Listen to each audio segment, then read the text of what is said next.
नमस्कार, जी बिजनेस पर आपका स्वागत है। आप देख रहे हैं पावर ब्रेकफास्ट। आपके साथ मैं हूं मानसी दवे। हफ्ते का आखिरी कारोबारी सत्र और नई सीरीज की शुरुआत भारतीय बाजार में आज होने जा रही है। चलिए दिन की शुरुआत करते हैं और नई सीरीज काफी एक्शन पैक रहने वाली है।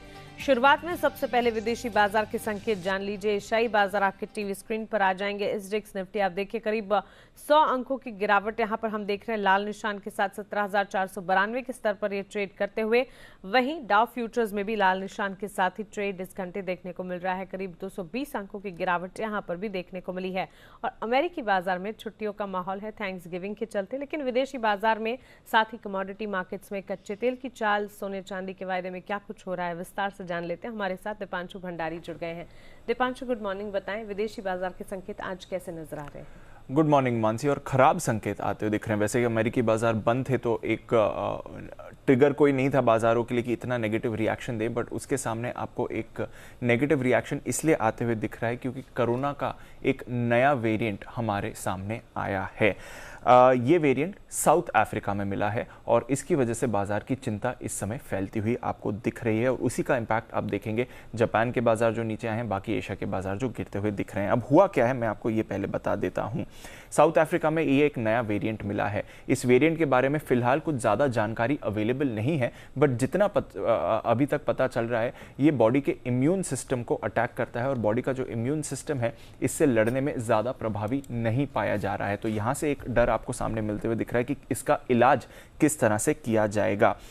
दूसरी बात, ये नया वेरिएंट जो आया है ये काफ़ी तेज़ी से फैलता है। तो एक तो प्रभावी काफ़ी है इम्यून सिस्टम पे, दूसरा काफ़ी तेज़ी से फैलता है। तो ये दोनों डर हैं जो इस समय फैल रहे हैं। अब इसमें जो तीसरा डर आपको जोड़ना है वो ये है कि अभी तक ये नहीं पता कि जो लोग को वैक्सीन ऑलरेडी लग चुकी है क्या वहां पर भी ज़्यादा इम्पैक्ट आएगा या नहीं आएगा। डर ऐसा है कि जो वैक्सीनेटेड, फुली वैक्सीनेटेड लोग हैं उनको भी ये वायरस अफेक्ट कर सकता है। तो डर इसलिए ही फैल रहा है कि किस तरह से इम्यून सिस्टम पर अटैक करेगा, किस तरह से इसका इलाज किया जाएगा। काफ़ी तेज़ी से ये फैलता है और फुली वैक्सीनेटेड लोगों पर भी इसका इम्पैक्ट आते हुए दिख सकता है। तो इन सभी बातों की वजह से थोड़ा डर फैला है। हालांकि जो केसेस अभी मिले हैं वो इतने ज़्यादा नहीं है, बट वही डर है कि अगर ये तेज़ी से फैलता है तो फिर काफ़ी तेज़ी से ये इम्पैक्ट कर सकता है। ऑलरेडी हमने देखा कि यूके ने साउथ अफ्रीका समेत 5 और देशों पर भी फ्लाइट्स पर रोक लगा दी है। तो एक कदम ऑलरेडी है, बट क्या वापस वैसे ही सिचुएशन आने वाली है जहां पर आप रेस्ट्रिक्शंस देखने वाले हैं, ग्लोबल ट्रैवल पर इफेक्ट होगा और फिर उसके बाद क्या डिमांड पर भी इफेक्ट पड़ सकता है, ये देखना पड़ेगा। बट डेफिनेटली जो अभी तक यूरोप से चिंता आती थी कि वहां के कोरोना के मामले काफ़ी तेज़ी से फैल रहे हैं, अब ये एक नई चिंता आती हुई दिखी है। नई वेरिएंट की वजह से भी मामलों में बढ़त आती हुई आपको दिख सकती है। आज WHO की इस पर बैठक है, इस वायरस पर चर्चा, इस म्यूटेंट पर चर्चा की जाएगी। तो देखते हैं वहां से क्या डिटेल्स निकल कर आती हैं।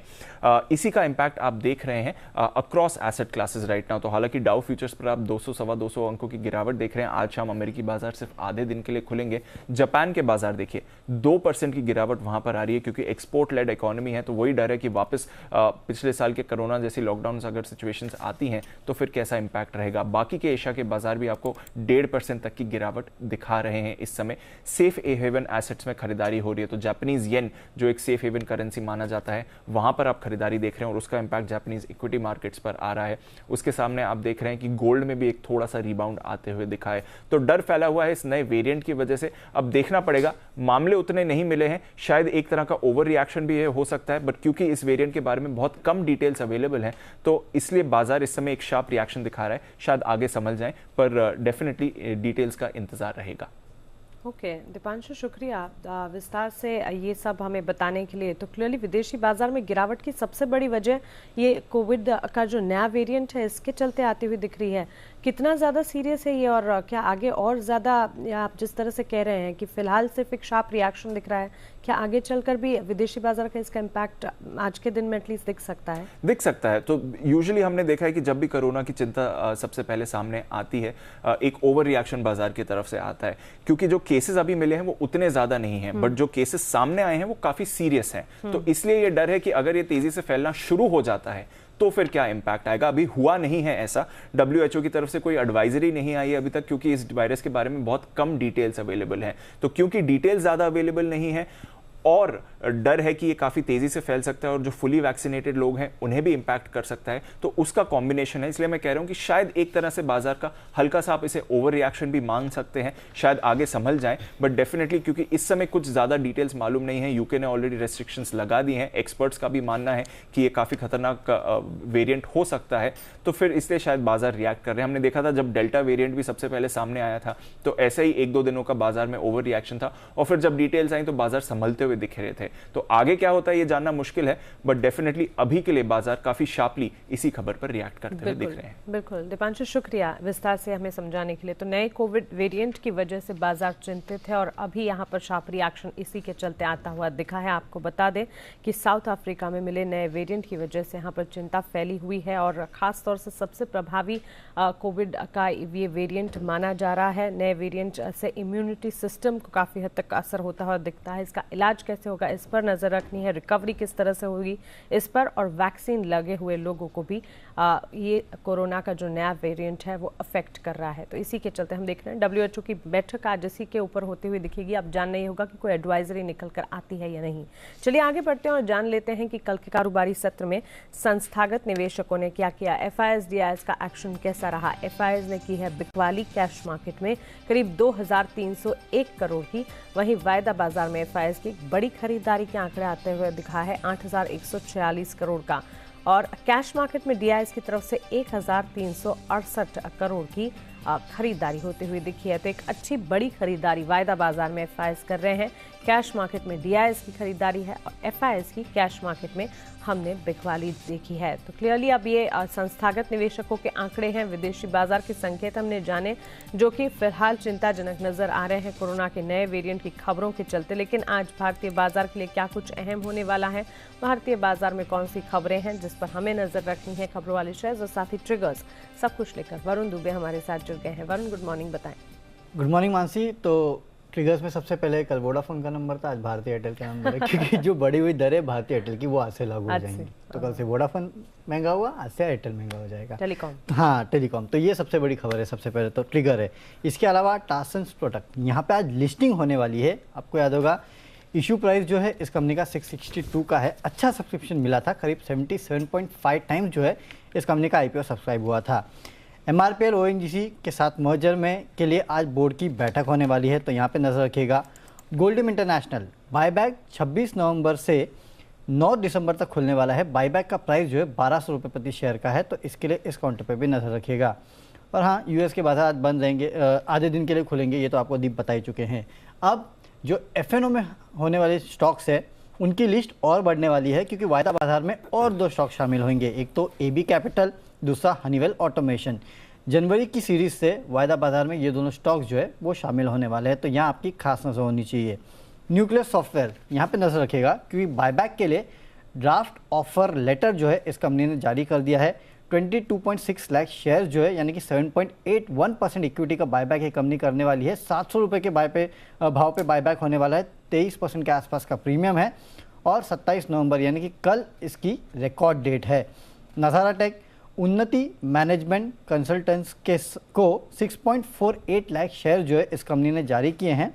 2206 रुपये के भाव पे ये शेयर जो है वो जारी किए गए हैं। फिलहाल स्टॉक का रेट अगर आप देखेंगे तो 2374 पे है। कैश के अलावा कंपनी को वन प्ले टेक्नोलॉजीज के 7670 शेयर जो है वो भी मिलने वाले हैं। RPSG वेंचर्स यहाँ पे लखनऊ IPL टीम के लिए सब्सिडरी का गठन इस कंपनी ने कर लिया है। 51% सब्सिडरी जो है RPSG वेंचर्स के पास होगी। बची हुई हिस्सेदारी जो है RPSG के अनलिस्टेड कंपनी के पास होने वाली है। किर्लोस्कर इंडस्ट्रीज और ISMT यहाँ पे नजर रखिएगा क्योंकि ISMT में प्रेफरेंशियल अलॉटमेंट के जरिए 477 करोड़ में 51.25% हिस्सेदारी जो है वो खरीदी है। 30.95 रुपीज़ प्रति शेयर के भाव पे यह सौदा हुआ है। किर्लोस्कर फेरस ने कहीं ना कहीं ओपन ऑफर भी आएगा 25.05% एक्वायर करने के लिए। कंपनी को 194 करोड़ के आसपास का कर्ज जो है वो भी कहीं ना कहीं दिया जाएगा। स्टील ट्यूब्स और पाइप्स के कारोबार में ये कंपनी है। कोकोया कैमलिन और बाकी जितने पेपर स्टॉक्स हैं ना उनको अपनी नज़र पर रखिएगा क्योंकि 1 दिसंबर से महाराष्ट्र में स्कूल्स खुलने वाले हैं। कक्षा 1 से 10 तक के स्कूल जो है वो खुलेंगे। राज्य मंत्रिमंडल की बैठक में ये फैसला हुआ है। IRCTC फाइनली डेट आ गई है कि कब से आपको पका हुआ खाना मिलेगा ट्रेन में। 27 नवंबर यानी कि कल से ट्रेन में जो पैंट्री कार्स में पका हुआ खाना है वो आपको मिलने वाला है। कोविड की वजह से बंद था। 100 से ज़्यादा मेल और एक्सप्रेस ट्रेन जो है उसमें ये सेवा शुरू होने वाली है। एक्सिस बैंक यहाँ पे नज़र रखेगा क्योंकि बैंक ने UPI पेमेंट के लिए अमेजॉन पे और AWS क्लाउड के साथ एक करार किया है। बल्क डील्स है कुछ जिसमें इंडियाबुल्स हाउसिंग फाइनेंस वैसे भी पिछले कुछ दिनों से ये काफ़ी फोकस में है। BNP पारिबास ने यहाँ पे करीब 23,60,000 शेयर्स बेचे हैं। साथ ही साथ सोसाइटी जनरल ने भी करीब 27,40,000 शेयर जो है इस कंपनी में बेचे हैं। तो कहीं ना कहीं काफ़ी बिकवाली हुई है। 221 के भाव पे बिकवाली हुई है। किर्लोस्कर न्यूमेटिक या HDFC AMC ने 16.58 लाख शेयर जो है ओपन मार्केट ट्रांजैक्शन के जरिए इस कंपनी में घटाए हैं। 23 नवंबर को ये बिकवाली की गई है। हिस्सेदारी जो है 6.19% से घट के अब 3.62% हो गई है। और आखिरी में ऑरबिंदो फार्मा LIC ने ओपन मार्केट के जरिए इस कंपनी में हिस्सेदारी बढ़ाई है। 79,000 शेयर जो है खरीदे हैं। 24 नवंबर को ये शेयर्स खरीदे गए हैं। हिस्सेदारी 4.99% से बढ़कर अब 5.01% हो चुकी है। ओके वरुण, शुक्रिया ये तमाम खबरें हमें बताने के लिए। तो ढेरों खबरें हैं जिसके चलते बाजार में आज स्टॉक स्पेसिफिक मूव जरूर देखने को मिलेंगे, लेकिन एक इंपॉर्टेंट खबर जो कि आपके लिए जानना जरूरी है। क्रिप्टो करेंसी पर बैन लगाने की खबरों के बीच केंद्रीय इलेक्ट्रॉनिक्स और IT राज्य मंत्री राजीव चंद्रशेखर ने बड़ा बयान दिया है। जी बिजनेस से एक्सक्लूसिव बातचीत में राजीव चंद्रशेखर ने कहा है कि क्रिप्टो पर सरकार का मौजूदा रुख RBI की रिपोर्ट के हिसाब से है। उन्होंने ये भी कहा कि RBI अपनी क्रिप्टो करेंसी लेकर आएगी। The views of the government, the views of the stakeholders, the view of the industry is a rapidly evolving view. Today the government has taken a view on cryptocurrency driven by the RBI's view that cryptocurrencies, if not regulated, create some macroeconomic instability. और वो उस बात में काफ़ी सच्चाई है। लेकिन 5 साल के बाद या 3 साल के बाद क्रिप्टो का क्या रोल होगा इंडिया में, जो RBI का डिजिटल करेंसी है उसका क्या परफॉर्मेंस होगा, उसका क्या मार्केट शेयर होगा, ये सब देखने वाली चीज़ें हैं। And we have to be patient. आज के दिन में कोई परफेक्ट सोल्यूशन होगा नहीं। And the entire technology space मैं मानता हूँ इज़ एन इवॉल्विंग वन। और कोई if you take a snapshot of the present moment and try and extrapolate that into the future, you will be unfortunately very very wrong. हुआ है देश में crypto का ये थोड़ा it is more speculative driven and there are very many dangers of people going into crypto blindly. तो थोड़ा well inform अपने आप को inform करें, संभाल के ये इन्वेस्टमेंट करें। और अब ये बिल के बाद प्राइवेट क्रिप्टो करेंसीज तो इलीगल हो ही जाएंगे। और RBI अपना क्रिप्टो करेंसी इशू करेगा। एंड अगर किसी को क्रिप्टो में इन्वेस्ट करना ही है तो it is better to do through an RBI digital, that is central bank digital currency. और चलिए अब आपको आज के लिए इंपॉर्टेंट ट्रेडिंग कॉल्स बताते हैं। 4 कॉल्स हमारे पास और चारों की 4 खरीदारी की है। शुरुआत करते हैं चॉइस ब्रोकिंग की राय से। इनका मानना है कि टाटा कम्युनिकेशन में आप खरीदारी का मन बनाकर चल सकते हैं। ध्यान रखिए कल दमदार अप मूव इस स्टॉक में देखने को मिला। दिन की शुरुआत से ही इस स्टॉक ने अच्छी तेजी दिखाई और करीब 4-4.25% की तेजी के साथ क्लोजिंग हमने देखी है। आज भी तेजी जारी रहेगी। 1360 के टारगेट्स को मानकर चले। 1255 का यहाँ पर एक स्टॉप लॉस आपको लगाना होगा। इसके अलावा आनंद राठी की राय ग्लेनमार्क पर खरीदारी की यहाँ पर आती हुई दिखी है। कल यहाँ पर भी एक्शन हमने देखा था। करीब 2% तक की बढ़त स्टॉक में देखी गई। ग्लेनमार्क फार्मा 540 के टारगेट्स को मानकर चले। 520 का आपको यहाँ पर एक स्टॉप लॉस लगाना होगा। खरीदारी ही कीजिएगा। इसके अलावा सेंट्रम ब्रोकिंग की तरफ से 2 कॉल्स हैं। कोफोर्ज और गोदरेज प्रॉपर्टीज दोनों ही स्टॉक्स में कल करीब 3% की बढ़त के साथ क्लोजिंग हमने देखी है। कोफोर्ज अगर आप खरीदारी करके चल रहे हैं 5,640 के लक्ष्य को मानकर चले। 5,430 का एक स्टॉप लॉस लगाना होगा। सेंट्रम ब्रोकिंग का मानना है कि गोदरेज प्रॉपर्टीज में भी आप खरीदारी करके चल सकते हैं। रियल एस्टेट एक्शन में है ही, और अगर गोदरेज प्रॉपर्टीज में बाय कॉल इनिशिएट कर रहे हैं 2,300 के टारगेट्स को मानकर चलिएगा। 2,205 2205 का एक स्टॉप लॉस यहाँ पर आपको लगाना होगा। तो ये तो हो गई ट्रेडिंग कॉल्स की बात, लेकिन चलिए अब मार्केट एक्सपर्ट से बात करते हैं, उनसे जानते हैं मार्केट्स पर उनका नजरिया क्या है, नई सीरीज की शुरुआत उनके हिसाब से कैसी होगी और साथ ही आज के लिए स्टॉक्स कौन से सुझाएंगे। हमारे साथ कोटक सिक्योरिटीज के श्रीकांत चौहान अब जुड़ गए हैं। श्रीकांत जी, गुड मॉर्निंग, स्वागत है आपका जी बिजनेस पर। भारतीय बाजार के लिए नई सीरीज की शुरुआत कैसे देख रहे हैं आज का मार्केट? गुड मॉर्निंग मानसी जी। देखिए, हमें लगता है कि जो निफ्टी है वहाँ पे अभी भी एक ठहराव है। मार्केट ने 17,600 को जो तोड़ा है उसके बाद उस पर्टिकुलर लेवल को अभी तक उसने रिगेन नहीं किया है, जो एक कंसर्निंग है। साथ ही साथ अगर आप देखें तो आज के दिन में जो वर्ल्ड क्यूज है वहाँ पे काफी सारी दिक्कतें हैं। जापान का मार्केट नीचे है, यूएस के जो स्टॉक फ्यूचर्स है वो नीचे है, और उसका रीजन ये है कि एक नया वेरिएंट अफ्रीका में मिला है कोविड का, और इसी वजह से मार्केट में एक सेंटिमेंट डाउन सा बना हुआ है। तो हमें लगता है कि जब तक मार्केट 17,600 के ऊपर नहीं जाएगा तब तक मार्केट एक रेंज में रहेगा, बट अगर 17,300 के नीचे जाता है तो फिर एक बार 17,200 या 17,000 के लेवल्स हम आने वाले इस सीरीज में देख सकते हैं। तो करंट लेवल से कोई भी लॉन्ग पोजीशंस ना बनाए। अगर मार्केट वीक खुलता है उसके बाद अगर कोई रिकवरी बनती है तो देखेंगे, अदरवाइज मुझे लगता है 17,300 के नीचे एक शॉर्ट सेलिंग मार्केट में आ सकती है। साथ ही साथ हमें लगता है बैंक निफ्टी भी जो है वो एक बार 37,500 के ऊपर जब तक ना जाए तब तक नीचे में 36,500 या 36,200 के लेवल्स वो भी दिखा सकता है। अगर स्टॉक्स की बात करें तो वहां पे हमें लगता है कि एशियन पेंट्स में थोड़ी सी वीकनेस और बन सकती है। 3140 के करीब का बंद है, 3,000 या 3,020 के लेवल्स ये दिखा सकता है। तो 3180 का स्टॉप लॉस रख के इसे शॉर्ट करके चल सकते हैं, इसे हम बेच सकते हैं। और साथ ही साथ हमें लगता है कि रियल एस्टेट स्टॉक्स में तेजी बढ़ेगी अगर मार्केट थोड़ा सा भी अगर यहाँ से रिकवर होता है तो। और उसमें हमें लगता है कि ओबेरॉय रियल्टी पे ध्यान रखें, जो 880 890 के करीब का बंद हुआ है, वहाँ पे हमें लगता है 920 925 के लेवल्स ये दिखा सकता है। 860 रुपए का स्टॉप लॉस हम इसमें रख सकते हैं। बिल्कुल श्रीकांत जी, शुक्रिया ये रिकमेंडेशन हमें बताने के लिए और मार्केट पर भी अपना आउटलुक हमें बताने के लिए। तो यहाँ पर क्लियरली ओबेरॉय रियल्टी और एशियन पेंट्स दो कॉल्स श्रीकांत जी की तरफ से आती हुई दिख रही है। ओबेरॉय रियल्टी पर खरीदारी करेंगे अगर 925 के टारगेट्स को मानकर चले।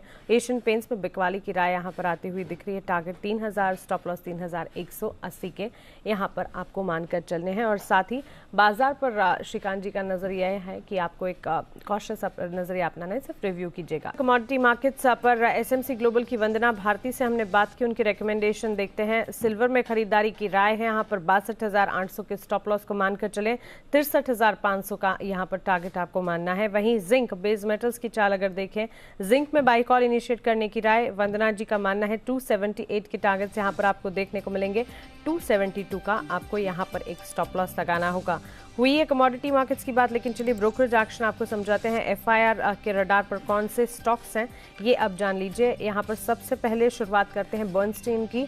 फार्मा पर आई रिपोर्ट्स पर, कई सारी फार्मा कंपनियों पर बर्नस्टीन की रिपोर्ट्स है, एक एक कर सामने रख रही हूँ। एल्केम लैब्स पर मार्केट परफॉर्म रेटिंग मेंटेन करने की राय है, टारगेट 3,354 के ये बता रहे हैं। वहीं सन फार्मा पर आउट परफॉर्म रेटिंग बरकरार रखने की राय, 901 के टारगेट्स को ध्यान में रखें। एबिट इंडिया पर बर्नस्टीन की रिपोर्ट है, अंडर परफॉर्म रेटिंग को बरकरार रखा जाए, टारगेट में कोई बदलाव नहीं, 14,330 के रखे हैं। वहीं सिप्ला पर भी इनकी रिपोर्ट है, आउट परफॉर्म रेटिंग बरकरार रखने की, टारगेट 995 के। Doctor Reddy's out perform rating बरकरार रखने की राय, टारगेट 5,034। तो ल्यूपिन पर भी आउट परफॉर्म रेटिंग बरकरार रखा जाए, टारगेट 1,110 के दे रहे हैं। बायकॉन पर मार्केट परफॉर्म की रेटिंग को मेंटेन करने की यहाँ पर बर्नस्टीन की रिपोर्ट में बात की जा रही है, 326 के टारगेट्स को ध्यान में रखें। और ग्लैंड फार्मा पर आउट परफॉर्म रेटिंग बरकरार रखने की राय है। बर्नस्टीन की रिपोर्ट का मानना है कि टारगेट 3,931 के यहाँ पर देखने को मिल सकते हैं। HDFC बैंक पर मैक्वायरी की एक रिपोर्ट आई है, रिपोर्ट के रिजल्ट देखें, आउट परफॉर्म रेटिंग को बरकरार रखने की राय है और HDFC बैंक पर 2005 के लक्ष्य ये सुझा रहे हैं।